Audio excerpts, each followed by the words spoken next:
ሰላም ቲክቶክ እንዴት ናችሁ? የ2025 የቲክቶክ አዋርድ አለባበሴ በጣም ብዙ አነጋግሮ ነበር። ጥርት ያለ ነገር መናገር ፈልጋለሁ። በዚህ አጋጣሚ ወደ ሌላ ነገር ተወስዷል። ሶኒን የምታውቁኝ ሰዎች ዳንሰኛ ነኝ። ከ11 ዓመት ጀምሮ ዳንሰኛ ነበርኩ። ማይክል ጃክሰንን እያየውን አደግኩት። እነ ክሪስ ብራውን በቃ ብዙ ዳንሰኞችን እያየውን አደግኩ። ከሁለት ዓመት በፊት ቲክቶክ ላይ ፒን አረጋዋለሁ። አሁን የፕሮፋይል ስገቡ ቀጥታ የመጀመሪያ ቪዲዮ ፒን አረግላችኋለሁ። የማይክል ጃክሰንን ልብስ ፖስት አድርጌ ነበረ። በቃ ከዚህ በኋላ ለራሴ አዋርድ ስቀርብ እንደ ማይክል ጃክሰን ነው መልበስ የምፈልገው የሚል ነበረ። እንደሱ ነበር ለመልበስ ሀሳቤ። ግን እኔ ያሰብኩትና ሰው የተቀበለው በጣም ግራ ተጋብቷል። ከፖስት ካረኩ በኋላ ልክ ኮመንት ሳይ ነው በቃ አምሮዬ ወደ ሌላ ነገር ሄደው እንደዚህም ነገር አለ እንዲ ላይክ ማሰብ ጀመርኩ። እኔ ግራ ገብቶኝ ነበረ።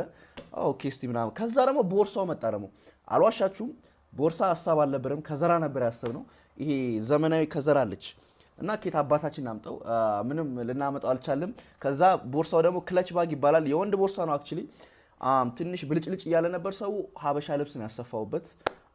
ይሄ ከሀገራችን ጋር ሄድ ያው ሳስበው ሁሉም ነገር ትንሽ እንትን ይከብዳል ግን የሀበሻ ልብስ ለምን አናሰፋበትም ብለን ነው።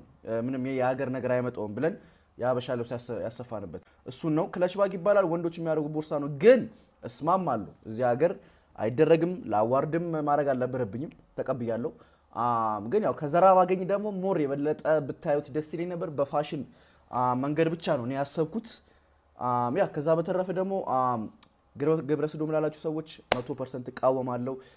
ገብረ ኢየሱስ ጋርም አውርቼ ነበረ። ያው ገብረ ኢየሱስን ማታውቁት ከሆነ በጣም የሚቃወም ሰው ነው። ገብረ ሰዶም የሚያወግዝ የሚቃወም ሰው ነው። ከዚህ በፊትም ቪዲዮቹን እከታተላለሁ፣ አከብረዋለሁ፣ እወደዋለሁ። በጣም ጥሩ ሰው ነው። ከዚህ በፊት እኔ ስለማውቀው ነው ይሄን እምላችሁ። አሁን በድጋሚ ኦርቶዶክስ ነኝ። ማንም ሰው ኮመንት ስላደረገ ማንም ሰው በሌላ ነገር ስላየኝ ኦርቶዶክስነቴ ማንም ሰው ሊወስደው አይችልም። ግን ስሜን ደግሞ ማጥራት ፈልጋለሁ። ቢካዝ በጣም የሚወዱኝ ሰዎች አሉ፣ የሚከታተሉኝ ሰዎች አሉና ያ ምንም እና እኔ ምንም ተልእኮ የለኝም። ጋሚ ግብረ ሰዶምን እቃወማለሁ እስከ መጨረሻው። እኔን የሚያቀኝ ሰው ያቀኛል። ቢካዝ አይቻለሁ ኮመንታችሁን፣ ሜሴጅ ላይ መጣችሁን ያውቃለሁ ጃኒ በእንደዚህ ነገር እንዳላሰብኩ አውቃለሁ ብላችሁ የመከራችሁን ሰዎች አሉ፣ የተሳደቡም ሰዎች አሉ። ግን ደግሞ የመከራችሁኝን በጣም ማከብራችሁ። ያ በድጋሚ አጥፍቻለሁ፣ አልዋሽም። ቦርሳ ኢትዮጵያ ውስጥ ሌላ ታሪክ። እኔ እኮ ፖስት ከተደረገ በኋላ ነው ያሰብኩት።